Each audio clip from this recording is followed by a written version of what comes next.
secuestré porque hace muy buenas chambas en la cama. Además, porque el gallo Quintanilla me las debía. Por eso le hice creer todo este tiempo que estuvo muerta. Y a nosotros también. Eres muy reservado con tus secretos, Cheneque. ¿Y ahora qué nos vamos a hacer con ella? No podemos dejar que los aceros sepan que está viva. Yo prefiero morirme antes que regresar con este demonio.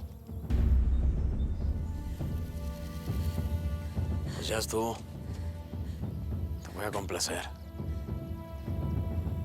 Fue bonito mientras duró.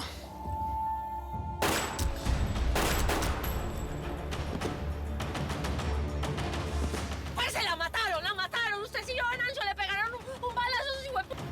¡Ay, parce! Tenemos que pelarnos antes de que nos vean, señora. Pero ¿y si nos vamos qué? Pobre mujer, porque la mataron.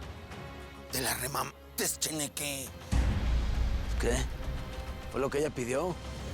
Yo soy como el genio de la lámpara. Cumplo deseos.